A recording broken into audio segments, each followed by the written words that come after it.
कि आजकल लोग सवाल करते हैं कि इस्लाम ये 1400 साल पहले शुरू हुआ है, लेकिन नहीं, ऐसी बात नहीं है। अगर 1400 साल पहले इस्लाम शुरू हुआ होता तो फिर आप ये बताएं कि 1.25 लाख अंबियाए किराम इस दुनिया के अंदर भेजे गए ही, हमारा अकीदा है या नहीं? कमो बेश 1.25 लाख।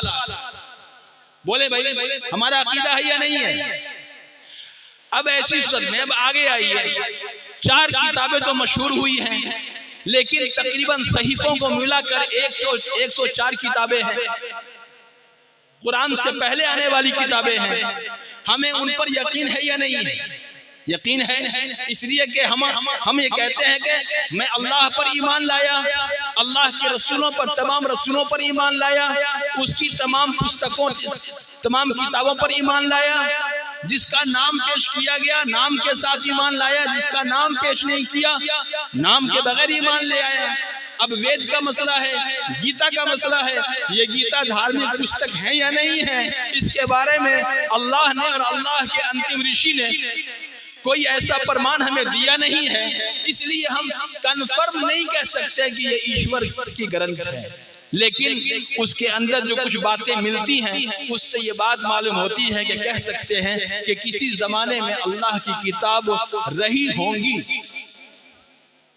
अगर ये कह दिया कि ये किताब है तो भी ईमान से गया, और कह दिया कि नहीं है तो भी ईमान से गया, क्योंकि तौरात के बारे में तो हम कन्फर्म हैं, ज़बूर के बारे में कन्फर्म है, इंजील के बारे में कन्फर्म है, कुरान के बारे में कन्फर्म है कि ये अल्लाह की किताब है। लेकिन और भी बहुत सारी किताबें उतरी हैं जिसका नाम हमें नहीं बताया गया, लेकिन उसके अंदर जो बातें हैं उन बातों से ये प्रमाण मिलता है कि किसी जमाने में अल्लाह की किताब रही होंगी। हो सकता है, इनकार तो नहीं कर सकते, न मान सकते हैं डायरेक्ट, ये हमारा ईमान है।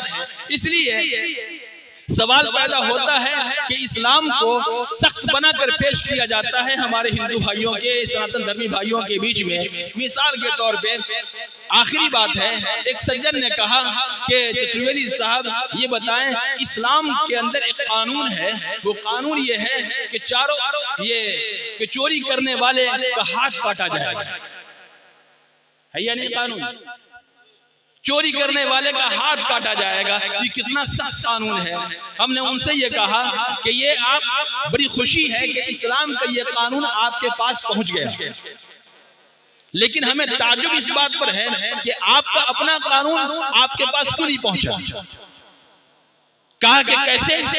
कहा कि ये कुरान नहीं कहता है, ये सिर्फ कुरान ही नहीं कहता कि चोरी करने वाले का हाथ काटो। आपकी जो कानून की किताब है वो कौन सी है? कहा मनुस्मृति है। कहा आप उसे उठा करके देखें, अध्याय नंबर 8 श्लोक नंबर 322।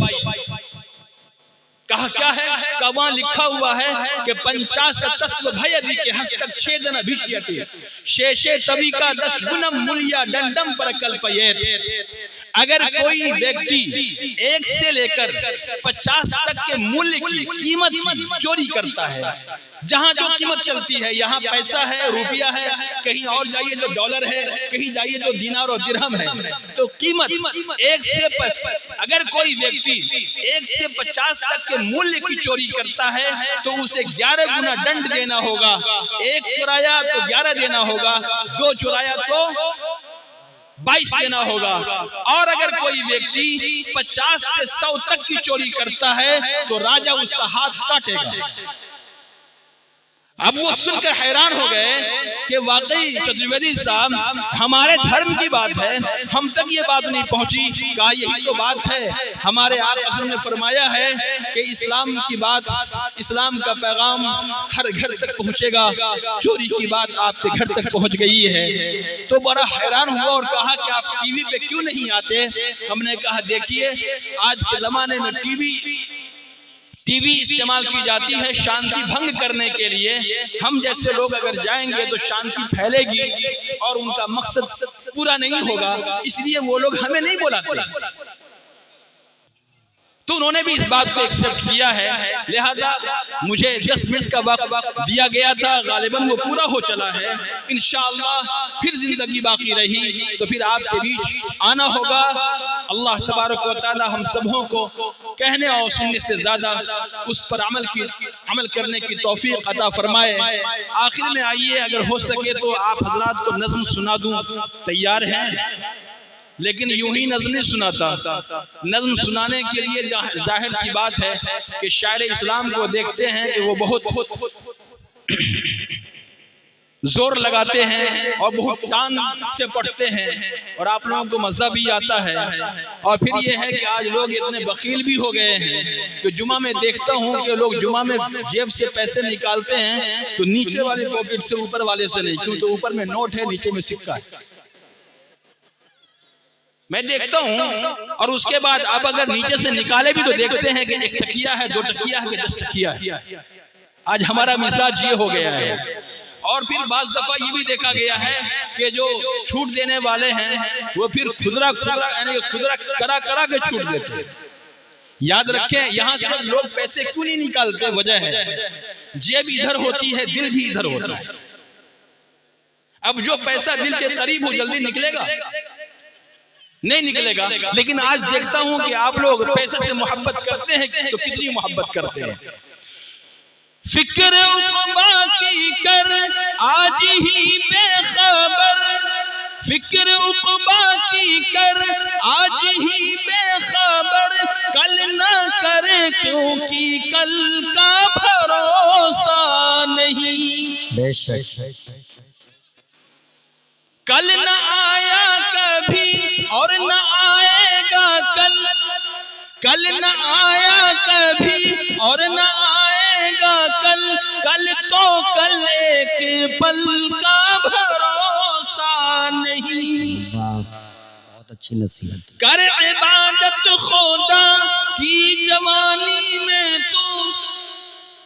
भाई जवान लोग बैठे हैं ना, जवानों की इबादत अल्लाह को बहुत पसंद है। तो आज भी इरादा करें कि इंशाअल्लाह हम नमाज शुरू करेंगे तो फिर ताहयात नमाज पढ़ते रहेंगे, नागा नहीं करेंगे। जरा हाथ उठाएं।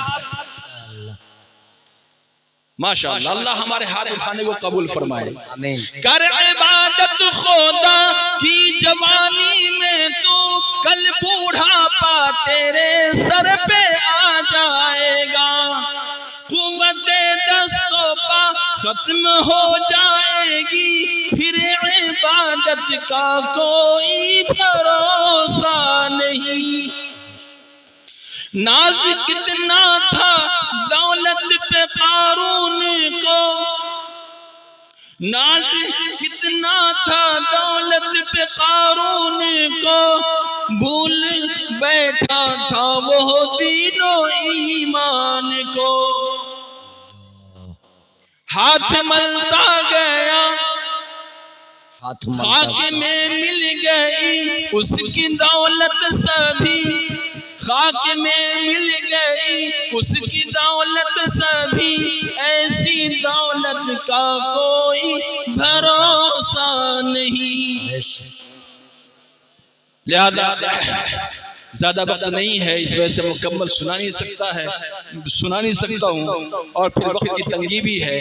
अल्लाह तबारक व तआला हम सबों को यहाँ दुआ तक बैठने की तौफीक अता फरमाए। आमीन। इसमें मैं अपने आप को अलग करता हूँ क्योंकि कुछ परेशानी हमारे साथ है। आपके साथ भी परेशानी हो तो आप भी उसमें से अलग हैं। अल्लाह ताला हम सबों को सुनी हुई बातों पर अमल की तौफीक अता फरमाए। वमा तौफीक़ी इल्ला बिल्लाह।